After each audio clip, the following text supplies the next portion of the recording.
Hey guys, so I decided that I wanted to start keeping an actual book journal for all the notes that I take while I'm reading instead of just using random pieces of paper like I normally do. And I had this journal sitting in my closet for kind of a while, and I figured I would take it and use it for this purpose. This journal doesn't have a whole lot of fancy stuff in it since it's mostly just for notes, but there are a few pages here in the beginning that I will show you that are a bit more interesting. I made a really simple cover page because I don't think I'll spend a lot of time looking back on that page, so I didn't want to spend too much time making it.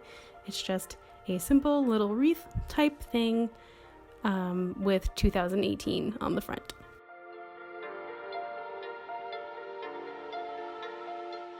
This page is my bookshelf page. I'll have all of the books filled in with ones I really want to read this year. This isn't necessarily my TBR though. Some are books that I've had on my shelf forever, and some are books that I've heard of that I want to try to get to. I drew a bunch of books and a few decorative pieces like plants, and I did a chocolate frog box just to make it a bit more interesting.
I also decided I wanted one book with the cover facing out because I thought it would be more fun, I guess.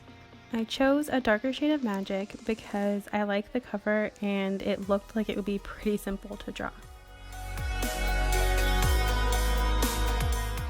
I outlined all the books with my Micron pen, and then I just needed to add some color. I'm using a cheap watercolor set that I got from Michael's because it has a lot of colors, so it was the most handy one to use at this time. And the red in it was actually pretty perfect for the Darker Shades of Magic cover, and I'm really happy with how it turned out.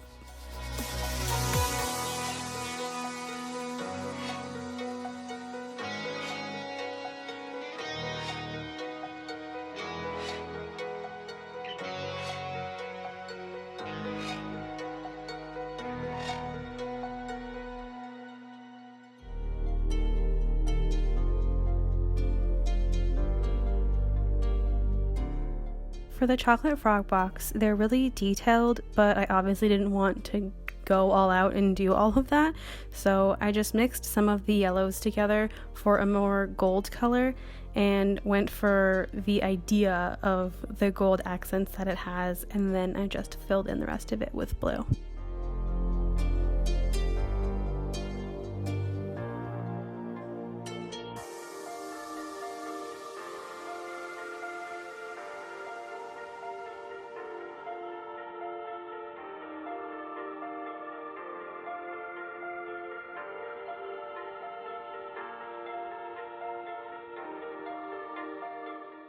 This page is for my list of 2018 reading goals. It's just going to be a list, but I still wanted it to look pretty, so I drew a couple books and then some random flourishes, which I'll also fill in with the watercolors.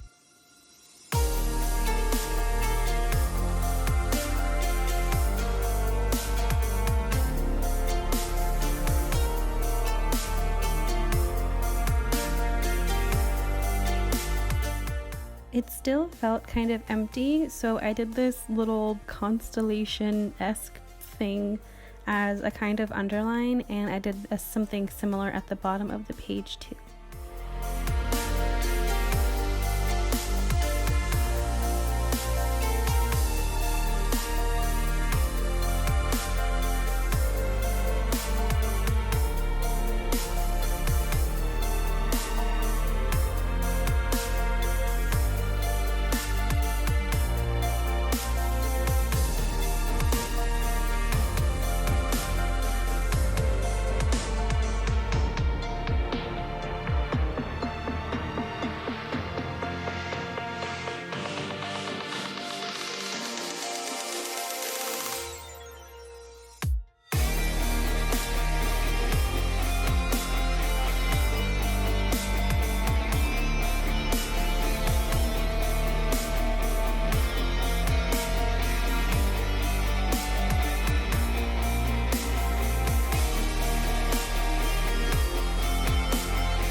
This next page uses some designs that I saw on Pinterest. I just took the parts that I liked and used those.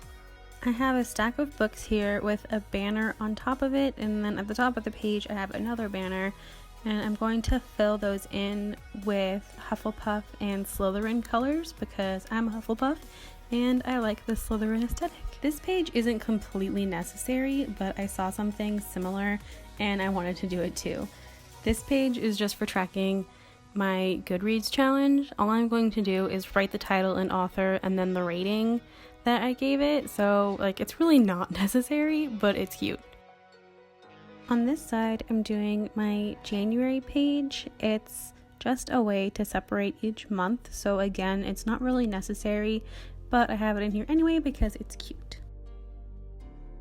I decided to do 2 champagne glasses because of New Year's, and at the bottom I wrote 2 possibilities in quotes, and I put it in quotes because I was watching TV while I was setting up these previous pages, and 2 of the characters were drinking champagne, and one of them said 2 possibilities, and I really liked it, so it was kind of like my inspiration for this page, and I think it turned out really cute.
I wanted a dark green for my Slytherin banner, so I mixed my own color. It still didn't come out exactly right, but that's okay. It was close enough. I feel like a lot of people are scared to use watercolors in their bullet journal, but don't be scared. It's so much fun and it looks so pretty. Just don't use too much water because if you have your brush loaded with a bunch of water, that's when it will wrinkle your paper and affect what is on the back side.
And these are the most boring looking pages, but they're the ones that will be used the most. This is how I will be taking all of my notes.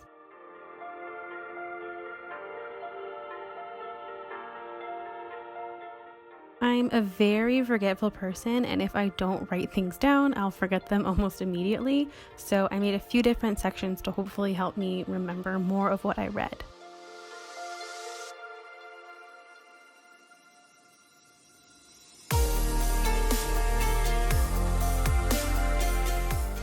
This top section has spaces for date started, date finished, total pages, and rating. This is mostly for like record keeping and not so much for my memory, but I still wanted it to be there anyway.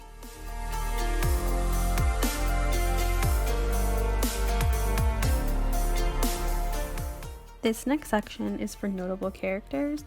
I tend to forget a lot of the characters beyond the main ones, so I wanted to try having a small section just for keeping track of my thoughts on some of the characters themselves. The next section is memorable quotes. I am very much a quotey person. I don't really whip them out in everyday conversation, but I do like to write down quotes that I like, or even just sentences that I think are written really well. Then I just have a big space for notes. I'll also probably continue the notes pages on the next couple pages if I need the room, which I probably will. And that's really it. If you keep a book journal, let me know how you like to set yours up. Maybe you have something that I didn't think of that I want to add to mine. I hope you enjoyed my setup, and I'll see you next time.